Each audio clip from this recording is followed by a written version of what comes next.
जब एक बिगड़ी हुई नोबल ब्रैट को लगा कि वो जो चाहे कर सकती है, उसने हमारे एमसी पर सीवर का गंदा पानी फेंक दिया, उसे लात मारी और घमंड से कहा कि अपनी औकात याद रखो। लेकिन उसे बिल्कुल अंदाजा नहीं था कि वो अपनी जिंदगी की सबसे बड़ी गलती कर रही है। जैसे ही उसने फिर से लड़ने की कोशिश की, एमसी ने उसे जोरदार थप्पड़ मारकर रियलिटी चेक दे दिया, और फिर एक और। जाहिर है वो लड़की उसी बिगड़ी हुई ब्रैट की तरह रोने चिल्लाने लगी। लेकिन असली कहानी इससे बहुत पहले शुरू हुई थी। सब कुछ शुरू हुआ एक छोटे से शहर ईविलस्टीन से। वहीं की स्लम एरिया में एक अजीब सा बूढ़ा आदमी रहता था। वो सिर्फ 1 स्टार मैजिक इस्तेमाल कर सकता था, लेकिन अपने आप को बहुत बड़ा मैच बताकर डींगे मारता रहता था। उसका टेम्पर भी बेहद खराब था।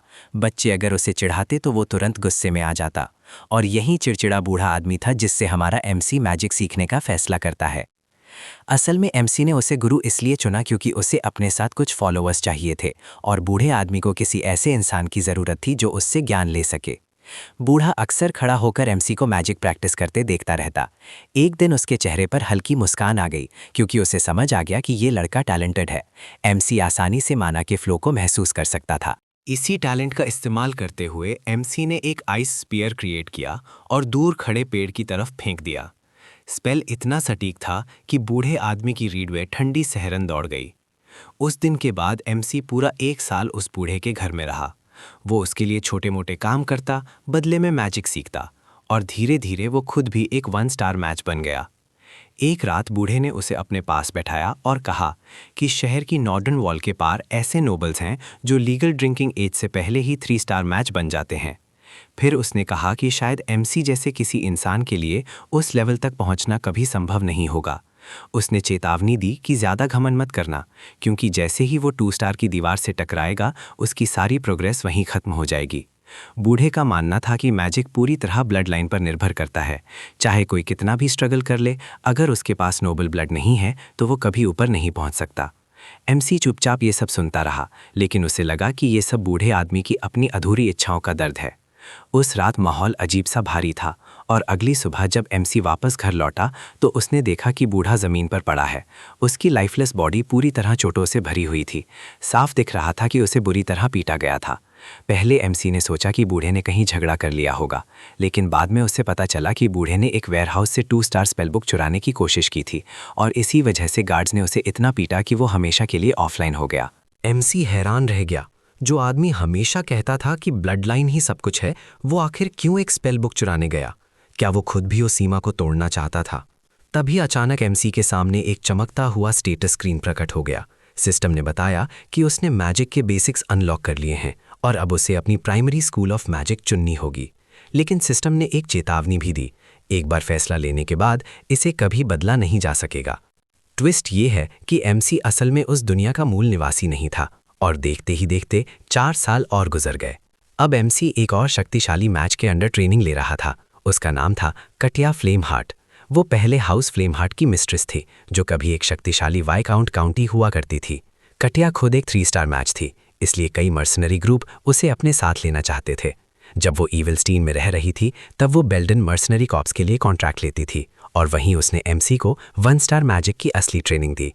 क्योंकि वो खुद 3 स्टार मैच थी, इसलिए एमसी ने उससे बहुत कुछ सीखा। एक दिन बेल्डन स्टावन में ट्रेनिंग के दौरान कटिया ने कहा कि हर मैच के अंदर ऊंचा उठने की इच्छा होना नॉर्मल है। उसने साफ कहा कि एमसी के अंदर वो टैलेंट मौजूद है, लेकिन उसने ये भी चेतावनी दी कि अगर वो ज़रूरत से ज़्यादा लालची बन गया तो उसकी प्रोग्रेस धीमी हो जाएगी। थ्योरी खत्म होने के बाद कटिया ने एमसी से कहा कि अपनी आंखें बंद करो और अपने माना को महसूस करो। उसे महसूस करना होगा कि माना कहाँ से पैदा होता है, किस तरह बहता है, और फिर उसी फ्लो को इस्तेमाल करके अपनी कल्पना को हकीकत में बदलना होगा। एमसी ने जैसे ही ऐसा किया, उसके शरीर के चारों तरफ एक चमकती हुई ब्लू माना वेव फैल गई। ये देखकर कटिया हैरान रह गई, क्योंकि इससे साफ पता चल रहा था कि उसके पास जन्मजात बहुत ज़्यादा इन्नेट माना है। साथ ही उसका माना बेहद स्टेबल भी था, शायद इसलिए क्योंकि उसने पहले ही काफ़ी फील्ड एक्सपीरियंस हासिल कर लिया था। तभी अचानक एमसी ने अपनी आंखें खोली, और दूर कहीं से एक ज़ोरदार धमाका हुआ। पूरा बिल्डिंग हिल गया और अंदर मौजूद सभी लोग घबरा गए। मर्सनरी तुरंत बाहर भागे ये देखने कि आखिर हुआ क्या है। कुछ लोग तो ये भी सोचने लगे कि शायद शहर पर हमला हो गया है। कटिया ने तुरंत एमसी का हाथ पकड़ा और धीमे से कहा, चुप रहो और बस मेरे पीछे आओ। वो उसे एक प्राइवेट जगह पर ले गई और बोली कि ध्यान से सुनो, नोबल्स अपने प्रिविलेज को लेकर बेहद सेंसिटिव होते हैं और उनमें से सबसे बड़ा प्रिविलेज है मैजिक। दुनिया के लोग इन्नेट ताकत को एक ब्लेसिंग मानते हैं, लेकिन असल में ये सिर्फ नोबल्स के लिए लागू होता है। कट्या ने समझाया कि किसी कॉमनर का 3 स्टार मैच बनना बेहद रेयर है और जो भी ऐसा कर पाता है उसने अपनी पूरी जिंदगी मैजिक को समर्पित कर दी होती है। फिर उसने धीमी आवाज़ में कहा, अभी अभी जो धमाका हुआ वो असली नहीं था, वो एक 2 स्टार डिल्यूजन टाइप स्पेल था जिसे ऑडिटरी हैलुसिनेशन कहा जाता है। और आप विश्वास नहीं करेंगे, एमसी को खुद भी पता नहीं चला कि उसने क्या कर दिया, लेकिन उसी पल 14 साल की उम्र में एमसी आधिकारिक रूप से एक 2 स्टार मैच बन चुका था। उस दिन के बाद कट्या उसके साथ कई जगहों पर यात्रा करती रही और रास्ते में उसे एक के बाद एक नए स्पेल सिखाती रही। असल में कट्या ने एमसी को सिर्फ मैजिक ही नहीं सिखाया, बल्कि उस हाई सोसाइटी के बारे में भी बताया जिसमें वो कभी एक नोबल के रूप में रहती थी। देखते ही देखते एक और साल गुजर गया और फिर एक दिन कट्या को जाना पड़ा। उसे काउंटी ऑफ अल्वे ने प्राइवेट ट्यूटर के रूप में नियुक्त कर लिया था।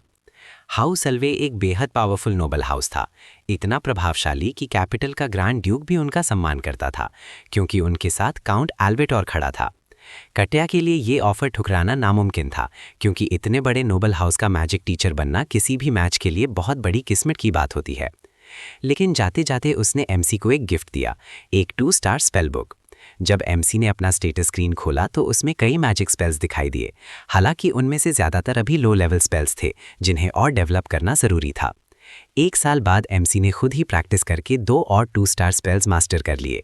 उस समय उसकी उम्र सिर्फ 16 साल थी, लेकिन उसके इरादे अभी भी बहुत बड़े थे। कुछ समय बाद एमसी मर्सनरी टावन गया, जहां मर्सनरी कॉप्स के लीडर जेडन ने उसे बताया कि आखिरकार उन्हें एक असली काम मिला है।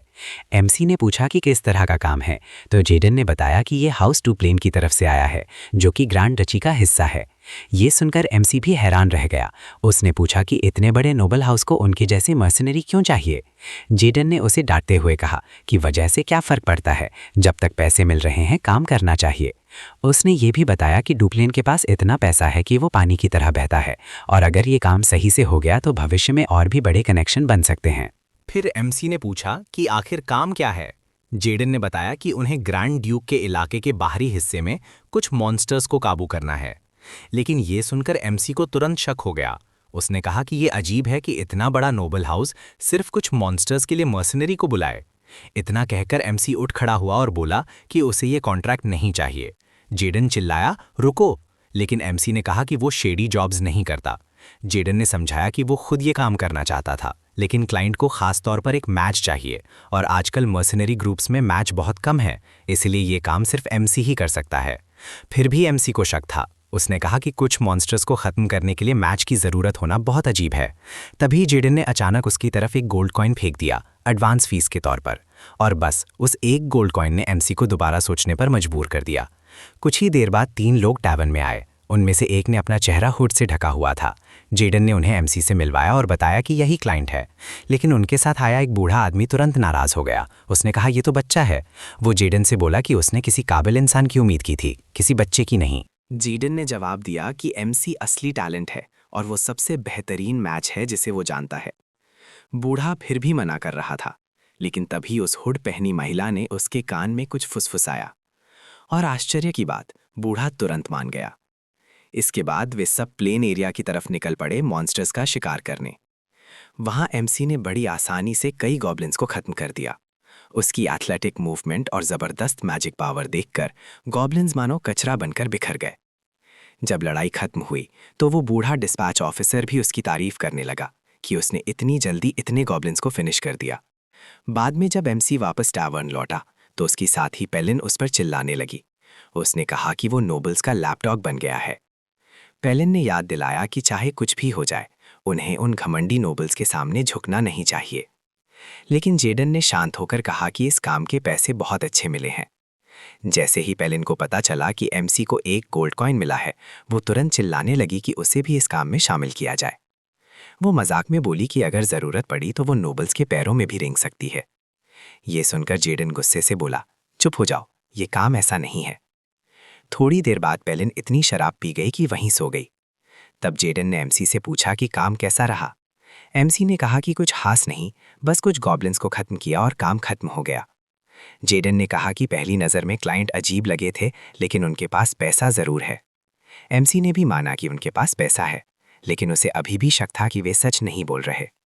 उसने बताया कि उस नोबल डिस्पैच ऑफिसर ने कहा था कि उसे 3 चीज़ें चाहिए: युवा उम्र, स्टैमिना और सोशल स्किल्स। लेकिन एमसी के पास इनमें से एक भी चीज नहीं थी, और जो महिला खुद को किचन मेड बता रही थी, उसके हाथ बिल्कुल साफ थे, जैसे उसने कभी रफ काम किया ही ना हो। एमसी अपनी ऑब्जर्वेशन आगे बताने ही वाला था कि जेडन ने उसे रोक दिया। उसने कहा, हम मर्सिनरी हैं, क्लाइंट के निजी मामलों में दखल देने की जरूरत नहीं, काम लो, पूरा करो और पैसे लेकर निकल जाओ। एमसी ने सिर हिलाकर हामी भर दी, क्योंकि इस खतरनाक दुनिया में आखिरकार सबसे जरूरी चीज है जिंदा रहकर अपनी रोजी कमाना। अगले दिन एमसी ने फिर कुछ गॉब्लिन्स को खत्म किया। जेडन खुशी से झूम उठा और तुरंत पेमेंट मांगने लगा। उसे इस बार 2 गोल्ड कॉइन्स मिले और वो खुशी से लगभग पागल हो गया। लेकिन तभी वो डिस्पैच ऑफिसर फिर से एमसी के पास आया। उसने कहा कि उसे एमसी की स्किल्स बहुत पसंद आई हैं और वो उसे एक नया काम देना चाहता है। ये सुनकर जेडन और एमसी दोनों कंफ्यूज हो गए। तब बूढ़े ने सीधे मुद्दे पर आते हुए कहा, इस नए काम के लिए तुम्हें 15 गोल्ड कॉइन्स मिलेंगे। और जैसे ही एमसी ने इतनी बड़ी रकम सुनी, उसने बिना ये जाने कि काम क्या है तुरंत हाँ कह दी। कुछ ही देर बाद वे सब हाउस डुप्लॉन की विशाल एस्टेट की ओर निकल पड़े। जैसे ही वे वहां पहुंचे, जेडन उस जगह की भव्यता देखकर हैरान रह गया। महल इतना शानदार था कि उसकी आंखें खुली की खुली रह गईं। लेकिन एमसी चुपचाप सब कुछ ध्यान से ऑब्जर्व करता रहा। तभी बूढ़े आदमी ने कहा कि अंदर जाने से पहले वो अपना असली परिचय देना चाहता है। उसने बताया कि उसका नाम डॉन है और वो ड्यूक डुप्लॉन का ग्रैंड स्टुअर्ड है। उसने माफ़ी भी मांगी कि उसने पहले अपनी असली पहचान छिपाई थी, क्योंकि उसके काम की प्रकृति ही ऐसी थी। वहीं वो बूढ़ी औरत भी आगे आई और बोली कि उसका नाम कैटरीना है। वो कोई साधारण किचन मेड नहीं, बल्कि पूरे महल की हेडमेड है। ये सुनकर जेडन पूरी तरह चौंक गया। उसने तुरंत झुककर उनका सम्मान किया और अपना परिचय दिया। लेकिन एमसी को ज़्यादा आश्चर्य नहीं हुआ, क्योंकि उसे पहले से ही शक था कि वे लोग आम नौकर नहीं हैं। और इससे ये भी साफ हो गया कि जो लड़की अब तक केप में चेहरा छिपाई थी, उसकी हैसियत भी बहुत ऊंची है। तभी उस लड़की ने धीरे धीरे अपना केप उतारा और उसके नीचे से एक बेहद खूबसूरत चेहरा सामने आया। वो मुस्कुराई और बोली, मेरा नाम एलन एलेनोर डुप्लॉन है। फिर उसने एमसी की तरफ देखते हुए कहा कि वो उसे अपनी छोटी बहन डेला का मैजिक ट्यूटर बनाना चाहती है। ये सुनकर एमसी कुछ पल के लिए बिल्कुल चुप रह गया। उसे यकीन ही नहीं हुआ कि उसे एक नोबल लेडी का ट्यूटर बनने के लिए हायर किया जा रहा है। उसी समय महल के अंदर ड्यूक डुप्लॉन अपने ऑफिस में अपने बड़े बेटे वैलेरियन के साथ बात कर रहा था। तभी अचानक दरवाज़ा जोर से खुला और उनका दूसरा बेटा रेग गुस्से में कमरे में घुस आया। ड्यूक ने उसे शांत रहने को कहा, लेकिन रेग चिल्लाते हुए बोला, सलाह मुझे नहीं, डेला को चाहिए। उसने बताया कि डेला अब हद से आगे बढ़ चुकी है। उसने उन नौकरों को भी मारना शुरू कर दिया है जिन्हें उसने खुद काम पर रखा था। वैलेरियन ने उसे धीरे बोलने को कहा, क्योंकि वो अपने पिता के साथ मीटिंग में था। लेकिन रेग नहीं रुका। उसने कहा कि पिछले 1 महीने में 10 नौकर नौकरी छोड़ चुके हैं और इसकी वजह सिर्फ डेला का व्यवहार है। वो हमेशा गुस्से में चीज़ें तोड़ देती है और किसी की भी इज्जत नहीं करती। फिर उसने अपने पिता से सीधा सवाल किया, आप कब तक डेला की इन हरकतों को अनदेखा करते रहेंगे? वैलेरियन अब ये सब बर्दाश्त नहीं कर पाया और उसने रेग को कमरे से निकल जाने को कहा। लेकिन रेग ने और भी बड़ा सुझाव दे दिया। उसने कहा कि अब समय आ गया है कि वे डेला को घर से भेज दें, क्योंकि उनके पास पहले से एलन है, जो एक परफेक्ट नोबल लेडी है। फिर उसने बताया कि डॉन ने एक मोनास्ट्री देख रखी है जहां डेला को भेजा जा सकता है। उसका मानना था कि घर पर बोझ बनने से बेहतर है कि डेला वहां जाकर भगवान की सेवा करे। ये सुनते ही ड्यूक डिप्लोन गुस्से से खड़ा हो गया और उसने रेग का सिर टेबल पर दे मारा। उसने सख्त आवाज़ में कहा, मैंने पहले ही कहा था कि डेला के भविष्य का फैसला तुम्हारा नहीं है। फिर भी रेग डरा नहीं। उसने कहा कि किसी न किसी दिन उन्हें डेला की किस्मत का फैसला करना ही पड़ेगा। उसी समय महल के दूसरे हिस्से में एमसी और एलन मुख्य किले की ओर जा रहे थे। चलते चलते एलन ने पूछा कि क्या उसने कभी डेला के बारे में सुना है। एमसी ने जवाब दिया कि उसने उसे सिर्फ डुप्लिन फैमिली की रजिस्ट्री में देखा है। ये सुनकर एलन ने सिर झुका लिया और दुखी आवाज में कहा कि डेला को सार्वजनिक रूप से ज़्यादा नहीं दिखाया जाता। इतने में सामने से वैलेरियन और रेग आ गए। वैलेरियन ने एलन से पूछा कि ईविलस्टीन में उसका समय कैसा रहा। एलन ने विनम्रता से कहा कि वो उसके ख्याल रखने की वजह से आराम से रह पाई। वैलेरियन ने कहा कि वे बाद में बात करेंगे, क्योंकि अभी उसे रेग की चोट का ध्यान रखना है। थोड़ी देर बाद एलिन एमसी को लेकर अपने पिता के ऑफिस में पहुंची। उसने अपने पिता को नमस्कार किया और ड्यूक ने कहा कि उसने ईविलस्टीन में उसकी उपलब्धियों के बारे में सुना है। एलिन मुस्कुराकर बोली कि ये सब उनकी ही वजह से संभव हुआ। फिर उसने एमसी की ओर इशारा करते हुए कहा कि यही वो मैजिक ट्यूटर है जिसे वो ईविलस्टीन से लेकर आई है और अब वही डेला को ट्रेन करेगा। परिचय कराने के बाद एलिन जाने लगी ताकि अपने पिता के काम में बाधा न डाले, लेकिन ड्यूक डुप्लून ने एमसी को रुकने के लिए कहा। एलिन के जाने के बाद ड्यूक ने उसे ध्यान से देखा और कहा कि वो उम्मीद नहीं कर रहा था कि ट्यूटर इतना युवा होगा। फिर उसने पूछा कि क्या वो मैजिक संभालना जानता है। एमसी ने विनम्रता से कहा कि वो थोड़ा बहुत 1 स्टार मैजिक इस्तेमाल कर सकता है। ये सुनकर ड्यूक ने अपने चश्मे उतार दिए और गंभीर आवाज में कहा, झूठ बोलने की जरूरत नहीं, कभी कभी ज्यादा विनम्रता भी एक गुण नहीं बल्कि कमजोरी लगती है। उसी पल एमसी को एहसास हुआ कि वो एक 5 स्टार मैच के सामने खड़ा है और उसके सामने झूठी विनम्रता काम नहीं आएगी। एमसी ने तुरंत माफी मांगी अगर उसकी बात असभ्य लगी हो। ड्यूक ने शांत होकर कहा कि वो समझता है कि वो ऐसा व्यवहार क्यों करता है। फिर उसने कहा कि उसकी उम्र और कपड़ों को देखकर वो किसी मैजिक ट्यूटर जैसा नहीं लगता। तब एमसी ने सच बताया कि वो असल में एक मर्सिनरी है। ड्यूक ने कहा कि वो उसके निजी मामलों में दखल नहीं देगा क्योंकि उसे एलिन ने चुना है। फिर उसने कहा कि वो उसे उस एनेक्स बिल्डिंग में जाने की अनुमति देगा जहां डेला रहती है। इसके बाद उसने कहा कि एक मेड उसे रास्ता दिखा देगी, लेकिन जाने से पहले एमसी ने कहा कि उसे एक बात पूछनी है। ड्यूक ने उसे बोलने की अनुमति दी। एमसी ने कहा कि वो एक मर्सिनरी है और मर्सिनरी का नियम है कि अगर वो कोई काम लेता है तो उसे अंत तक पूरा करता है।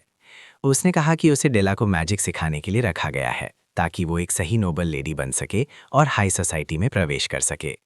फिर उसने कहा कि इस बारे में उसकी एक खास रिक्वेस्ट है। उधर उसी समय डेला अपने कमरे में पूरी तरह गुस्से में थी। वो अपनी बेचारी मेड पर तरह तरह की चीजें फेंक रही थी, जबकि वो लड़की बार बार माफी मांग रही थी। डेला चिल्लाई, अभी मेरे कमरे से निकल जाओ, और धमकी दी कि अगर वो फिर कभी उसके कमरे में दिखी तो वो उसका चेहरा भी बर्बाद कर देगी। दूसरी तरफ जेडन एलन से बात करते हुए दिखाई देता है। वो उससे पूछता है कि आखिर उसने डेरेक को ही क्यों चुना, क्योंकि उसे पूरा यकीन है कि पूरे कॉन्टिनेंट के टॉप मैजिक ट्यूटर दा के टीचर बनने के लिए आपस में कम्पीट कर रहे होते। इसके अलावा जेडन को लगता है कि डेरेक के लिए डेला को मेंटर करना आसान नहीं होगा क्योंकि वो एक कॉमनर है, जबकि डेला एक नोबल फैमिली से आती है। तभी एजिलन एक चौंकाने वाला सच बताती है। वो कहती है कि उसने पूरे कॉन्टिनेंट के हर तरह के मैजिक मास्टर्स को ट्राई किया था, लेकिन ट्विस्ट ये है कि आखिर में उन सब ने हार मान ली। इसलिए उसने फैसला किया कि अब वो ऐसे लोगों को चुनेगी जो मैजिक तो जानते हैं लेकिन जिनकी हालत बहुत ही डेस्परेट है। एजिलन जानती है कि डेरेक का बैकग्राउंड एक मर्सिनरी का है, लेकिन उसे भरोसा है कि वो नोबल्स के बिहेवियर और उनकी कल्चर को अच्छी तरह समझता है। जेडन तब एक और राज खोलता है। वो बताता है कि डेरेक का मास्टर एक फॉलन नोबल था जो पहले बहुत सक्सेसफुल हुआ करता था। जेडन का मानना है कि डेरेक ने उससे बहुत सारी चीज़ें सीखी होंगी। ये सुनकर एजिलन को आखिर समझ आता है कि एक मर्सिनरी होने के बावजूद डेरेक इतना रिफाइंड और काइंड क्यों है।